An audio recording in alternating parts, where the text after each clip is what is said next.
SER Podcast. Estás escuchando Acontece que no es poco, y yo soy Nieves con Costrina, la que te lo cuenta. Un podcast de historia para conocer, para entretenerse, para criticar, para cotillear y para lo que se tercie. Que disfrutes del episodio. Pues el primer episodio de la semana en este particular viaje por la historia que hacemos con Nieves con Costrina, la verdad es que me da un poquito de yuyu por el simple hecho de invocarlo. Nieves, buenas tardes, hola. Buenas tardes, no te ¿Verdad? preocupes, fue hace mucho. Bueno, sí, igual es que estamos ahora muy sensibles o muy asustados por cómo se ha puesto el mundo, por cómo está la economía, pero es que tal día como hoy, hace 63 años, ¿qué ocurrió? Toquemos madera, el crack del 29, bueno, el crack no, el catacrack del 29. Catacrack, sí. Fíjate, a principios de octubre de aquel año de 1929, muy a principios, la bolsa de Nueva York fue cuando empezó a bajar, ¿no? Primero bajó un poquito y luego bajó otro poquito y bueno, siguió avanzando octubre y muchos pensaron que a lo mejor eso de la bolsa no era tan buena idea como parecía en un principio, ¿no? Así que mejor recoger beneficios y largarse con viento fresco. Hasta que llegamos a aquel 24 de octubre, jueves de lo más negro, que fue cuando Wall Street comenzó a crujir, el crack, ¿no? Y el martes siguiente, el 29 de octubre, fue cuando la bolsa ya definitivamente hizo el catacrack. El crack del todo. Ahí catacrack del todo. Se pusieron a la venta, el 24 de octubre se pusieron a la venta de golpe 12 millones de títulos y otros 16 millones 5 días después. Con los precios de las acciones ya, bueno, no es que estuvieran bajos, estaban por debajo del subsuelo, ¿no? Las órdenes de venta de acciones se acumulaban sin encontrar comprador. Miles de millones de dólares se volatilizaron, desaparecieron directamente, ¿no? Las empresas quebraban una tras otra, los empresarios saltaban por la ventana de sus lujosos despachos de los grandes rascacielos, ¿no? Quebraban empresas, quebraban entidades bancarias, 2.000 bancos se fueron a pique. 2.000 bancos. 2.000 bancos, sí. Y por supuesto quebraron las familias, ¿no? Esto es una cadena. 1 de cada 4 estadounidenses se fue al paro. Los agricultores, los pobres, no vendían ni un pimiento. Se disparó el impago de hipotecas. Y el único artículo de lujo que les quedó a muchos después del desahucio fue el coche. Bueno, y a él se tuvieron que ir a vivir hasta que también tuvieron que venderlo para comer, ¿no? Y entonces ya no tuvieron ni coche en el que dormir. Después del crack de Nueva York llegó el de Chicago y el de San Francisco y el del país entero. Y luego el de Europa, que aún no había levantado cabeza tras la Primera Guerra Mundial y se quedó sin los préstamos estadounidenses, ¿no? Aquello sí que fue una depresión de las gordas, no la posvacacional, desde luego. Fue la Gran Depresión, la que puso boca abajo el mundo.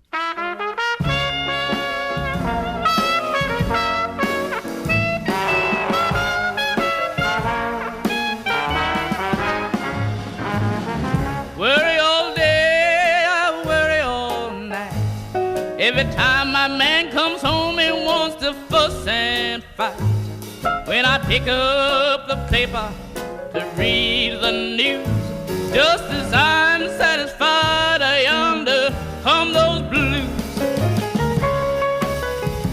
Hay que explicarlo aunque resulte una obviedad, o preguntarse al menos por qué pudo llegarse a esta situación, porque está claro que ese crack venía incubándose desde hacía bastante tiempo, ¿no?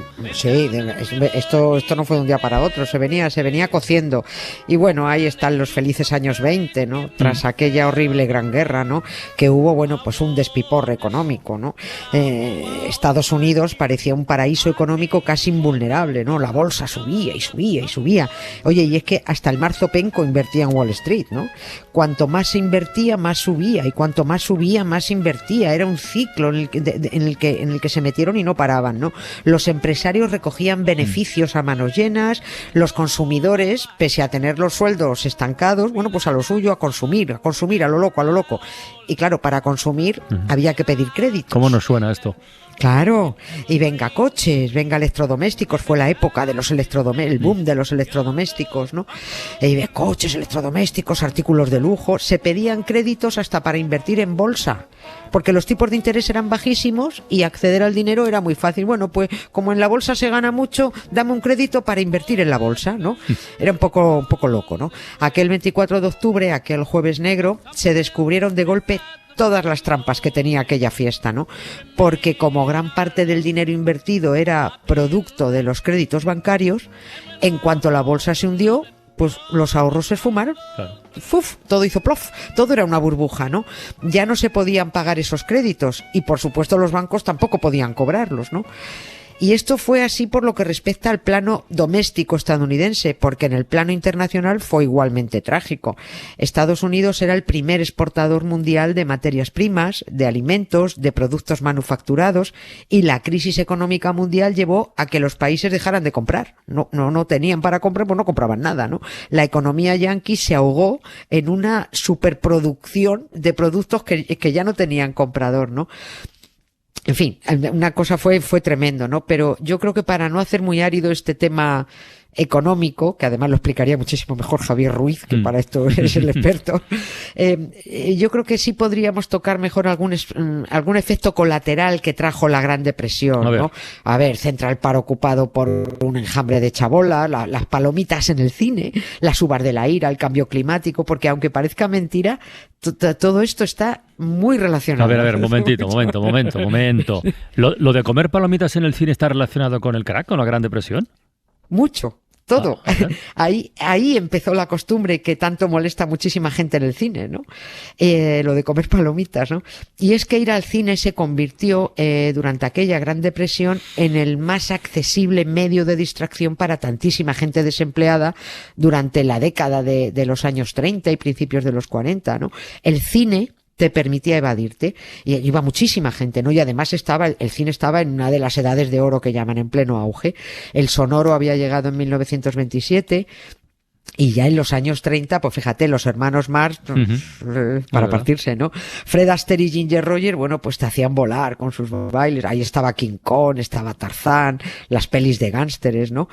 Y en plena efervescencia del cine, hubo un empresario de una sala de cine que pensó en añadir al entretenimiento de la peli un producto baratísimo y muy apetitoso, que además se hacía en el momento y que dejaba un margen de beneficio extraordinario, un margen de hasta un 2500% se calcula.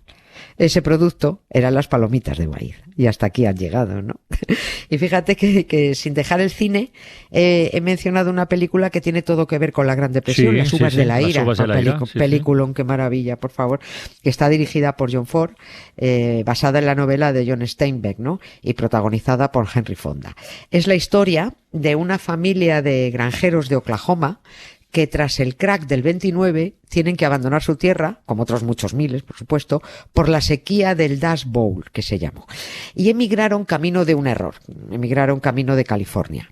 Dust Bowl se puede traducir como el cuenco de polvo. Y vamos a ver la estrecha relación con el crack del 29 y con el cambio climático.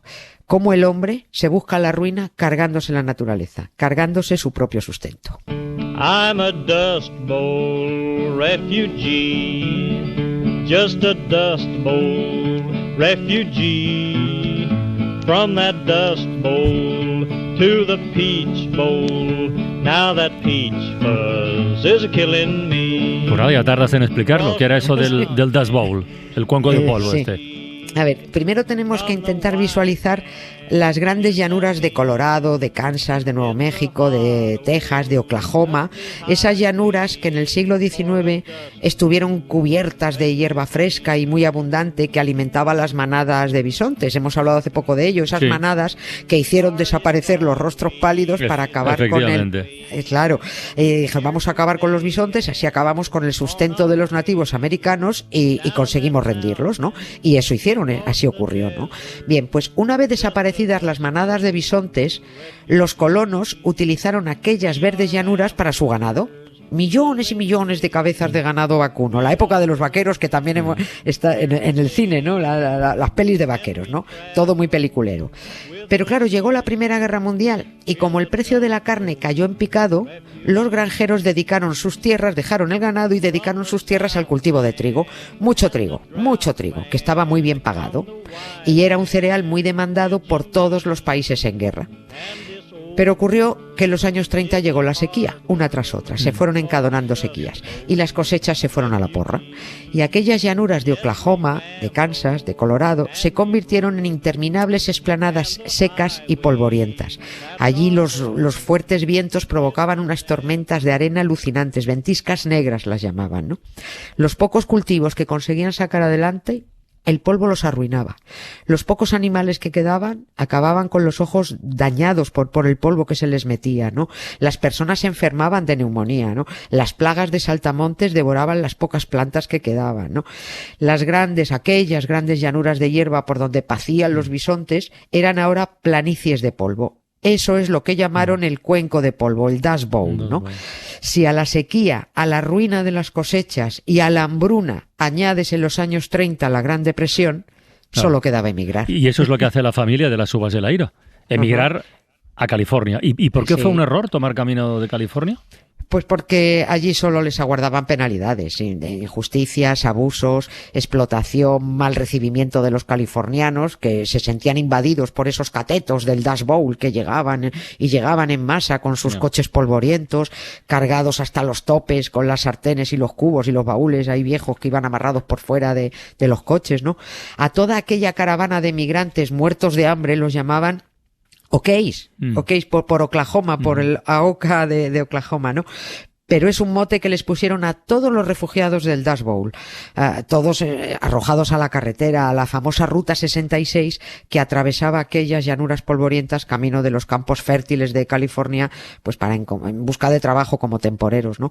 250.000 personas abandonaron las grandes llanuras, la mayoría camino de California, ¿no? Donde ahí se juntó un exceso de oferta de mano de obra, los salarios eran vergonzosos, los trabajadores no tenían derechos, eran maltratados y además con el país metido en esa Gran Depresión, los empresarios sabían que aguantarían los trabajadores lo que fuera, lo que les echaran, ¿no? John Steinbeck, que recibió el Pulitzer por su novela, quiso denunciar todo esto, dijo: quiero colocarles la etiqueta de la vergüenza a los codiciosos cabrones que han causado esto. Y al margen de los banqueros, de la especulación bursátil, del loco liberalismo económico, ¿tuvieron nombre y apellidos los responsables de la Gran Depresión? Supongo que sí. Yo creo que entre todos la mataron, esto lo saben más los expertos, pero entre todos la mataron y ella sola se murió, como se suele decir, ¿no? Señalaron al presidente estadounidense Herbert Hoover como responsable de dejar caer al país en la recesión.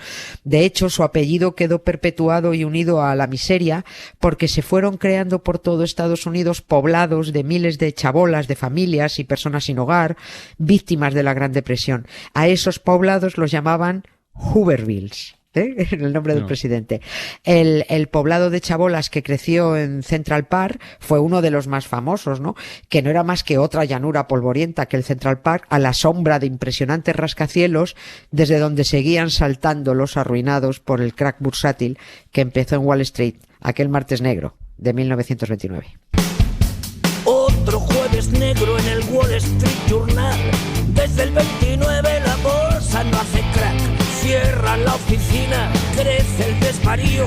Los peces se amotinan contra el dueño del río. En el vecindario a la hora del rosario, ni carne ni pescado. Dame otra pastilla de Apocalipsis Now, mientras se apolilla el libro rojo de Mao.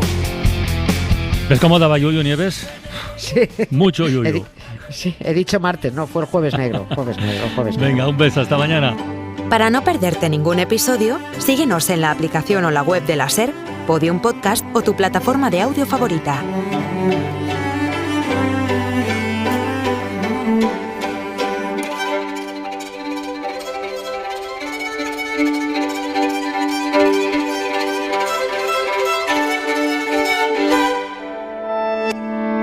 Cadena SER. La radio.